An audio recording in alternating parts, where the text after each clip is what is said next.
Good morning student. 12th class 3rd chapter human development, मानव विकास। ठीक है, तो सबसे पहले है कि ह्यूमन डेवलपमेंट यानी कि मानव विकास क्या है। हम ह्यूमन डेवलपमेंट को कैसे डिफाइन करेंगे कि ह्यूमन डेवलपमेंट है क्या।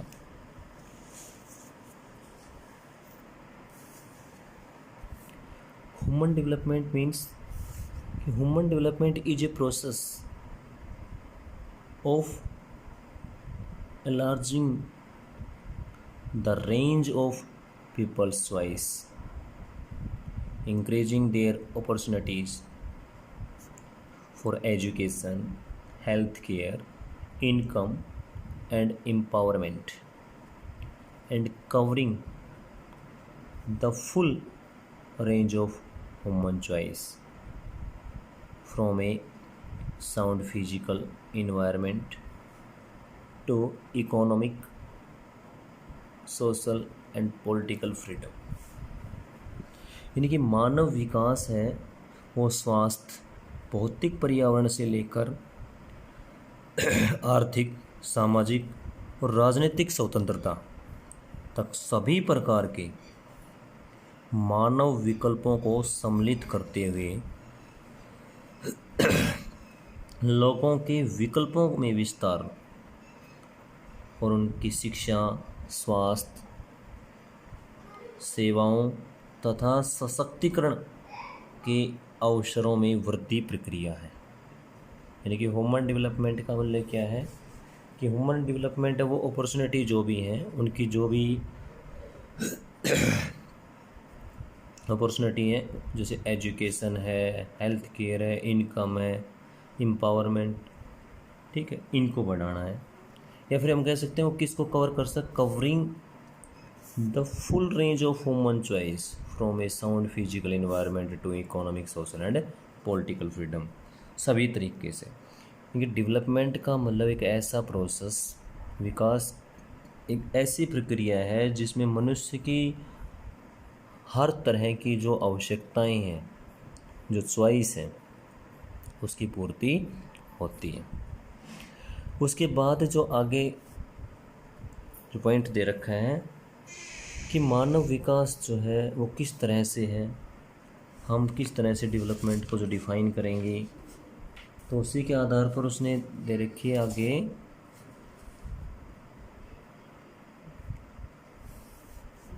apparently it is believed that development is freedom। विकास क्या है, स्वतंत्र है, विकास स्वतंत्र है, which is often associated with modernization, leisure, comfort and affluence। कि जो विकास है जो सबसे जो कह रहे हैं जिसका संबंध प्राय आधुनिकीकरण से, मॉडर्नाइजेशन से है, जैसे जो प्राप्ति है, अवकाश उससे संबंधित है, या समृद्धि से संबंधित है, कंफर्ट और इन्फ्लुएंस, इनसे संबंधित जो चीज़ें हैं। यानी कि हम कह सकते हैं आधुनिकीकरण, अवकाश, सुविधा और समृद्धि से जुड़ा हुआ है, सुविधा और समृद्धि से जुड़ा हुआ है जो डेवलपमेंट ऑफ विकास। आपकी बुक में एक स्टोरी दे रखी है इसी से रिलेटेड कि हम डेवलपमेंट को किस तरह से एक्सप्लेन करें। कि रेखा जो एक उत्तराखंड में रहने वाली थी, उसी छोटे से परिवार, किसान परिवार में जन्म हुआ, वो किस तरह से एक नगरीय क्षेत्र में आई और नगरीय क्षेत्र में आकर के वहाँ के जो भी डेवलपिंग या डेवलप्ड जो वर्क देखे, जैसे हम कह सकते हैं वहाँ पर जो फैसिलिटीज़ थी वो अच्छी तरह की थी, उनको देख करके उसने कंपेयर किया। ये एक स्टोरी दे रखी है आपकी बुक में। स्टोरी में केवल ये, इस स्टोरी से हमें केवल ये चीज़ सीखने को मिलती है कि हम कैसे एनालिसिस करेंगे कि डेवलपमेंट क्या है। भाई डेवलप्ड कंट्री या डेवलपिंग कंट्री क्या है, या अनडेवलप्ड जो प्रोसेस बोलते हैं, अविकास की क्षेत्र, अविकसित क्षेत्र, वो क्या होता है। यह है मानव विकास। मानव विकास या ह्यूमन डेवलपमेंट का मतलब मनुष्य की जो भी उसकी बेसिक रिक्वायरमेंट है वो पूरी किस तरह से होती है, और इन्हीं आवश्यकताओं की पूर्ति किस किस पर डिपेंड करेगी किस तरीके से हम ये कहेंगे कि जो कुछ ऐसे जोन है जहाँ पर बहुत कम लोग डेवलप्ड जोन की तरफ आते हैं, हम ये कह सकते हैं कि जहाँ पर बहुत कम लोगों के पास जो रोज़गार के अवसर हैं, वहाँ की जो पर कैपिटा इनकम है वो कम मिलेगी, वहाँ हेल्थ फैसिलिटी कम मिलेंगी। ठीक है, तो ये जो गैप जो इनके बीच में बना हुआ है लगातार, हम कह सकते हैं जो गरीब हैं या जो अमीर हैं उनके बीच में जो गैप बना हुआ है, तो जो भी निर्धन लोग हैं उनके सामर्थ्य में गिरावट कैसी आई, यानी कि जो भी प्योर पीपल हैं, जो पुअर पीपल हैं, गरीब लोग हैं, वो किस तरह से ले उनकी हम कह सकते हैं कि उसमें कमी के क्या और कारण हो सकते हैं। Consequently the poor are being subjected to three interrelated process of distilling capabilities, कि उनकी जो डिक्लिंग जो कैपेबिलिटी है, कैपेसिटी है, जो उनकी हम कहेंगे सुविधाएं हैं, उनकी जो भी आवश्यकता की पूर्ति है, उनमें गिरावट के क्या कारण है, उनके कारण कौन कौन से के कारण उनमें चीज़ें वो गिरावट में आई। सबसे पहले इसने दे रखा है सोशल कैपेबिलिटी में किस तरह के डिक्लाइनमेंट हुआ, वो कमी आई। जो सामाजिक सामर्थ्यता है उसमें किस तरह से कमी आई, सोशल कैपेबिलिटी। तो सामाजिक सामर्थ्यता की बात करें तो सामाजिक सामर्थ्य में कमी का क्या कारण हो सकते हैं, कमी का कारण ये हो सकता है सामाजिक सामर्थ्य में, वही सीधी सी बात है, सामाजिक बंधनों में वहाँ कमी आई होगी। जो सामाजिक बंधन है, जैसे हम अलग अलग जो सोशल बैरियर्स की बात करें, जैसे due to displacement and weakening of social capital हो सकता है, उनकी जो पूंजी हो। इन्वायरमेंटल कैपेबिलिटी की बात करें, जो आपकी इन्वायरमेंटल है, पर्यावरणीय जो सामर्थ्यता है, उसमें किस तरह से कमी आ रही है भाई, उसके पीछे भी कारण होंगे। किस कारण से, ड्यू टू पॉल्यूशन। सीधी सी बात है, इन्वायरमेंट की कैपेबिलिटी की बात करें तो यहाँ पॉल्यूशन जो मेन पॉइंट होगा, ये पॉल्यूशन के कारण वो चीज़ें हैं जैसे एयर पॉल्यूशन है, वाटर पॉल्यूशन है, लैंड पॉल्यूशन, इस तरह से।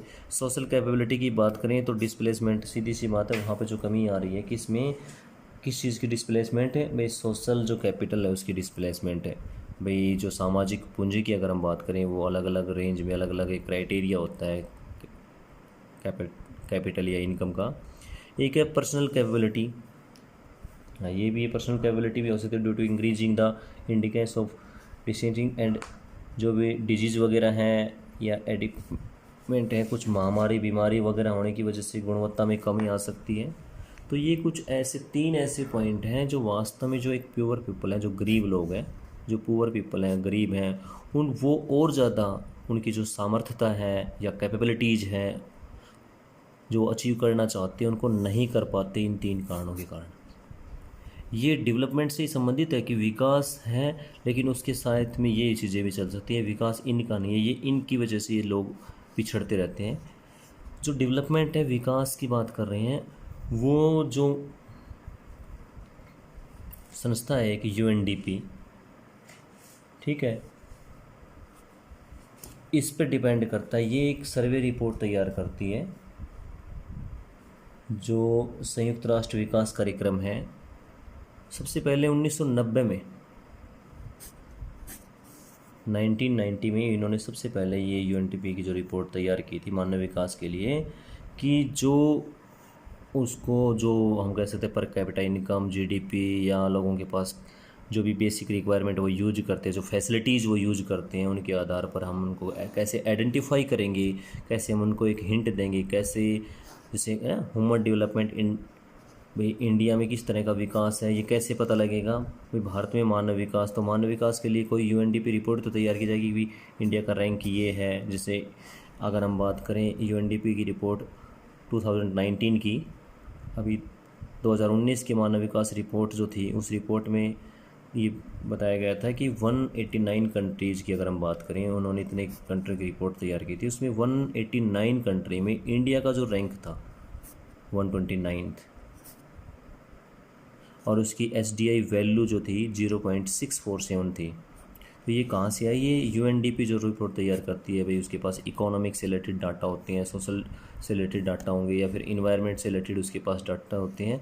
ये सभी डाटाओं के आधार पर ये क्या करती है, एक रिपोर्ट तैयार करती है कि वहाँ का मानव विकास कैसा है। भारत में मानव विकास की बात करें, आप सभी को पता है कि भारत का जो मानव विकास है वो अगर को दूसरे देशों के साथ कंपेयर करें तो 189 में 129, यानी कि बहुत पीछे हम इसकी रेंज में आ रहे हैं भाई। जो कैटेगरी हम बनाएंगे तो उसमें मिडल या लोअर अपर कैटेगरी में हम इसमें रहेंगे। रैंक टॉप की बात करें तो नॉर्वे, यूरोप का एक कंट्री है, ये सबसे टॉप है, फर्स्ट रैंक है वर्ल्ड में इसका, 0.945% टॉप। ठीक है, तो ये ह्यूमन डेवलपमेंट की बात करें। भारत में मानव विकास की बात करें तो भारत में मानव विकास सभी जगह है, जैसे एक जैसा नहीं हो सकता। यहाँ पर भी हम कह सकते हैं भाई, इसमें कुछ ऐसे स्टेट्स हैं जहाँ पर कैपिटा इनकम ज़्यादा है, वहाँ पर बेसिक रिक्वायरमेंट लोगों की जल्दी पूरी हो जाती है, फैसिलिटी ज़्यादा स्ट्रॉन्ग है, तो वहाँ का मानव विकास अलग होगा और यहाँ अलग हो सकता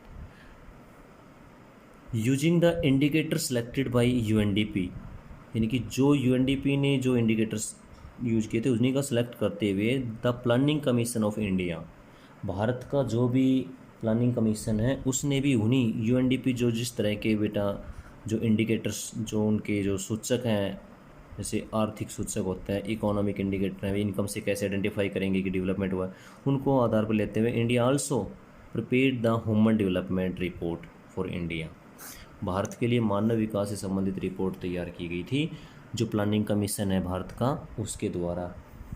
कौन से के आधार पर? वही जो यूएनडीपी रिपोर्ट तैयार करती है उसी के आधार पर।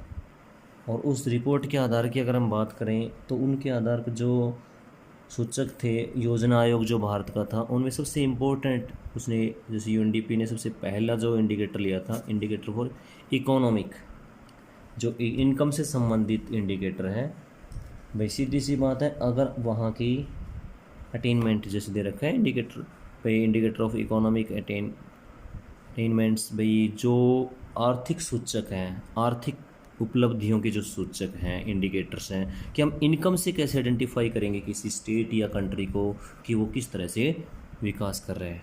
तो आपने सुना होगा जीडीपी, सकल घरेलू जो उत्पाद होता है और डेवलपमेंट जो, उसकी अगर बात करें ये लगभग शायद 1980 और 90 के आसपास का टाइम था, जहां भारत की जो अगर हम जीडीपी की बात करें तो 130-32 करोड़ के आसपास थी। और वहाँ प्रति व्यक्ति जो आय है, पर कैपिटा इनकम की बात करें, वो 20,813 रुपये थी। ठीक है, वार्षिक जो आय है। और ये 1980 और 81 की 89, ठीक, 1980 और 81। तो इनकम के आधार पर हम कैसे पहचानेंगे, आर्थिक विकास के आधार पर कैसे बताएंगे कि कोई देश किस तरह से है, तो वहाँ के लोगों के पास प्रति व्यक्ति आय कितनी है, देश की जीडीपी क्या है, सकल घरेलू उत्पाद क्या है, वहाँ के लोगों के पास उपलब्धता के और क्या कारण हो सकते हैं। जैसे इंडिया की बात करें तो भारत में सबसे महत्वपूर्ण, आप सभी को पता है, जो इंडिकेटर ऑफ इकोनॉमिक की बात करें, आर्थिक सूचकों की बात करें तो महाराष्ट्र, पंजाब, जैसे इंडिया के स्टेट की बात करें, महाराष्ट्र है, पंजाब है, ठीक है, इसी तरह हरियाणा है, गुजरात है। ये कुछ ऐसे स्टेट हैं जैसे उस टाइम 1980-81 में देखा गया था, इन स्टेट्स के आधार पर, इन राज्यों में जो प्रति व्यक्ति, यानी कि पर कैपिटा की बात करें, पर कैपिटा पर ईयर जो भी है, हर साल प्रति व्यक्ति प्रति वर्ष की आय लगभग 4,000 रुपये थी, कि एक व्यक्ति एक साल में लगभग 4,000 रुपये कमाता था। 1980-81 की बात है ये, उस हिसाब से, आज का रेशो नहीं है, उस हिसाब से रिपोर्ट। और इसी के अगर अपोजिट बात कर रहे थे तो वहाँ पे हमने देखा जैसे यूपी है, बिहार है, ठीक है, उड़ीसा है और एमपी, ये कुछ ऐसे स्टेट हैं जहाँ पर ये 2,000 रुपये एक साल में एक व्यक्ति की जो इनकम थी, यानी कि लगभग इससे आधा। तो हम बात करेंगे यहाँ पर जो इकोनॉमिक इंडिकेटर की बात कर रहे हैं भारत में, तो भारत में जो आर्थिक सूचक है वो बहुत ही, हम कहेंगे जो उसमें जो बैलेंस है वो बिल्कुल बैलेंस नहीं है, इम्बैलेंस है, या फिर हम कह सकते हैं ये एक प्रकार से डिस्टर्बेंस करने वाले हैं पूरे जो एक रेंज है क्राइटेरिया, उसको पूरे को डिस्टर्ब कर सकते हैं।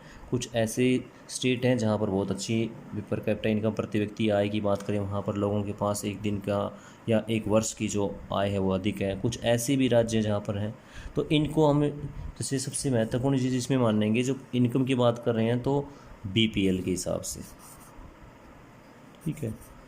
BPL जो बिलो पॉवर्टी लाइन है, जो गरीबी रेखा से नीचे जो लोग रहते हैं, किस किस राज्य में किस प्रकार की जो संख्या है, उस आधार पर हम ये बताएंगे कि BPL की संख्या कौन से स्टेट में ज़्यादा है, कौन से स्टेट में कम है, वहाँ पर ज़्यादा है। और ये रेंज जो क्राइटेरिया बताने कि भाई इतने जो लोग हैं इतने पैसे कमाते हैं।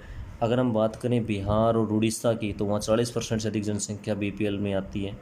40% के आसपास जो जनसंख्या है वो BPL की आती है। कुछ ऐसे भी स्टेट हैं जहाँ पर जनसंख्या 30% से भी कम है, 20% से भी कम है।